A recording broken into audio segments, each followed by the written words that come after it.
मित्रांनो, आज R-T lottery selection यादी ही पोर्टलवरती जाहीर केली जाणार आहे. पण सिलेक्शन यादी जाहीर झाल्याच्या नंतर ॲडमिशन स्टेटसमध्ये मित्रांनो 5 स्टेटस असे दाखवले जातात, ज्याबद्दल तुम्हाला माहिती असणं गरजेचं आहे.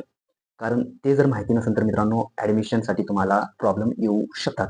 तर ते 5 स्टेटस हे सर्वांनाच येतात का? तर तसं नाही मित्रांनो. आता हे महत्त्वाचे 5 स्टेटस पाहिल्याच्या नंतर तुम्हाला कळून जाईल. ज्यामध्ये मित्रांनो पहिलं स्टेटस म्हणजे अलोकेटेड, 2 नंबरचं नॉट अलोकेटेड, 3 नंबरचं नॉट अप्रोच, 4 नंबरचं पेंडिंग आणि 5 नंबरचं रिजेक्टेड.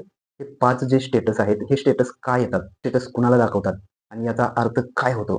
हे आपण या व्हिडिओच्या माध्यमातून टिपमध्ये पाहणार आहोत. त्यामुळे हा व्हिडिओ तुम्ही शेवटपर्यंत पाहायचा आहे. चला तर मग वेळ न घालवता व्हिडिओला सुरुवात करूया. मित्रांनो, सर्वात पहिलं आपण 1 नंबरला पाहूयात. ॲडमिशन स्टेटसमध्ये हे जे ऑप्शन दाखवत आहे, अलोटेड हे का दाखवत आहे? तर तुमच्या मुलाला शाळा मिळाली आहे. म्हणजेच लवकरात लवकर शाळेत जाऊन ॲडमिशन कन्फर्म करा असं सांगण्यात आलेलं आहे. म्हणजे तुमच्या मुलासाठी सीट अलोकेटेड झालेली आहे. शाळेचं नाव सुद्धा अलोकेट झालेलं आहे. तर तुम्हाला काय करायचं आहे, तर लवकरात लवकर शाळेत जाऊन ॲडमिशन कन्फर्म करून घ्यायचं आहे. जर तुमचं ॲडमिशन स्टेटस अलोटेड दाखवत असेल तर. 2 नंबरचं पाहू शकताय. 2 नंबरला नॉट अप्रोच्ड असं स्टेटस दिसत असेल तर याचा अर्थ होतो तुम्हाला शाळा मिळालेली आहे, सीट अलोकेटेड सुद्धा झालेली आहे. पण तुम्ही अजूनपर्यंत शाळेमध्ये जाऊन पडताळणी समितीकडे जाऊन डॉक्युमेंट व्हेरिफिकेशन करून घेतलेलं नाहीये मित्रांनो. त्यामुळे हे नॉट अप्रोच्ड असं स्टेटस दाखवलं जातं. त्यामुळे दिलेल्या वेळेत जाऊन ॲडमिशन कन्फर्म करून घेणं गरजेचं आहे, नॉट अप्रोच्ड जर दाखवत असेल तर. आता 3 नंबरचं स्टेटस पाहू शकताय रिजेक्टेड. तर हे रिजेक्टेड का दाखवतं? याचा अर्थ काय? तर तुमच्या बालकाचा फॉर्म हा रिजेक्ट करण्यात आलेला आहे. आर-टीमध्ये हा नंबर लागलेला नाहीये. याची कारणं रिजेक्ट होण्याचे कारण तुम्ही पाहू शकताय. चुकीची माहिती किंवा डॉक्युमेंट्स चुकीचे यामुळे रिजेक्ट होऊ शकते मित्रांनो. आता 4 नंबरचं ऑप्शन तुम्ही पाहू शकताय. नॉट अलोकेटेड असं स्टेटस दाखवत असेल तर या राउंडमध्ये सीट मिळालेली नाही, पण पुढच्या राउंडमध्ये तुम्हाला चान्स मिळू शकतो. याचा अर्थ असा होतो मित्रांनो नॉट अलोकेटेड म्हणजे.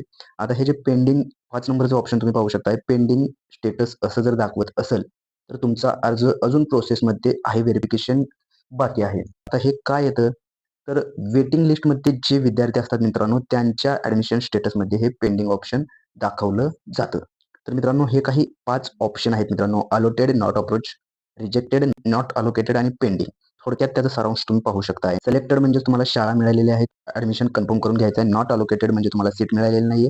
नॉट अप्रोच्ड म्हणजे तुम्ही ॲडमिशन कन्फर्म केलेलं नाहीये. पेंडिंग म्हणजे तुमचा वेटिंग लिस्टमध्ये नंबर आहे. रिजेक्टेड म्हणजेच तुमचा अर्ज हा नाकारलेला आहे. रिजेक्ट केल्याच्या नंतर पहिल्या, दुसऱ्या, तिसऱ्या, चौथ्या जे काही राउंड असते त्या राउंडमध्ये तुम्हाला चान्स हा दिला जात नाहीये, जर रिजेक्टेड स्टेटस असेल तर. तर मित्रांनो, हे काही आर-टी रिलेटेड महत्त्वाचे 5 स्टेटस प्रकार होते मित्रांनो, जे की आपण या व्हिडिओमध्ये पाहिलेले आहेत. मित्रांनो, आर-टी रिलेटेड अजून तुमच्या मनामध्ये काही प्रश्न असतील तर तुम्ही कमेंटद्वारे विचारू शकता. त्याच्यावरती सुद्धा डीपमध्ये व्हिडिओ बनवण्यात येईल.